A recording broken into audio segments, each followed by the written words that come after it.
Во семејството Георгиевски, во скопската населба Драчево, не пречекаа во топла и празнична атмосфера. Домакинката Сузана уште рано утринава ја разбудија коледарите, кои оваа година, како таа вели, беа помалу бројни.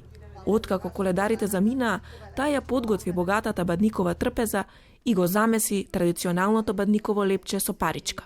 Денеска, како бадник, нели, предвестие на Исусовото раѓање, секогаш трпезите се постни.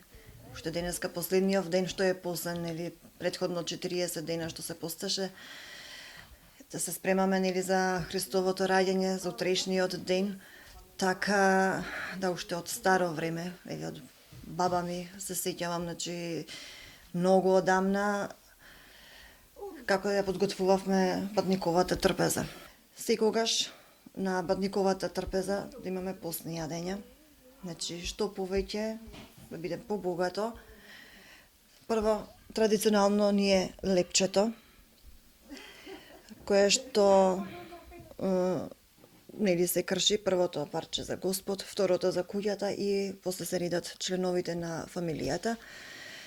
Тука имаме риба, тука ни е постната сарма, имаме пченица со семе од афион и јаткасти плодови внатре исецкано.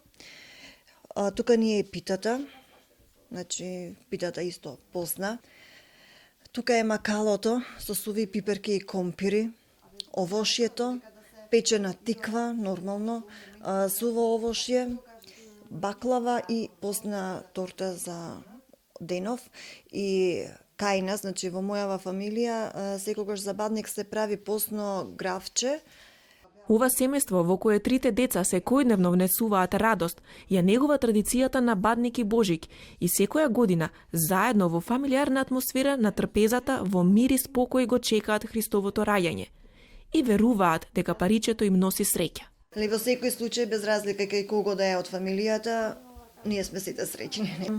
Се надевам како на сите, така и на нас, дека ќе си го дочекаме денов и утрешниот празник во добра атмосфера, во фамилиарна атмосфера, што нормално, нели, така викаат, кај да се, за Божич дома да се, за бадник дома да се.